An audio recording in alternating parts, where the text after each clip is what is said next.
ഇവിടെ ഒന്നും നടക്കില്ലെന്ന് നിലവിലൊരു മന്ത്രിയാണ് പറയുന്നത്. അദ്ദേഹം 8ാം ക്ലാസ്സിൽ പഠിക്കുമ്പോൾ തിരുവനന്തപുരത്ത് വന്നതാണ്. ഇവിടെ ഇനി ഒന്നും നടക്കാൻ പോകുന്നില്ല എന്ന് പുള്ളി ഇത്ര ശക്തമായിട്ട് പറയുമ്പോൾ തിരിച്ചു ചോദിക്കാനുള്ളത് ഒന്നേ ഉള്ളൂ ഗണേശ.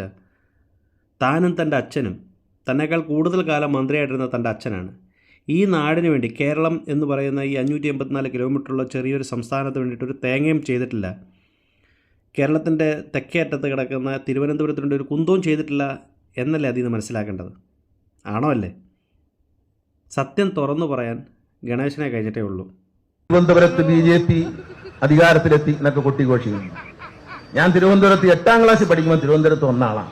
എപ്പോൾ പറയുന്നു ഞങ്ങൾ ഇപ്പൊ ശരിയാക്കി തരും എന്ന് പറഞ്ഞ് വന്നിരിക്കുക.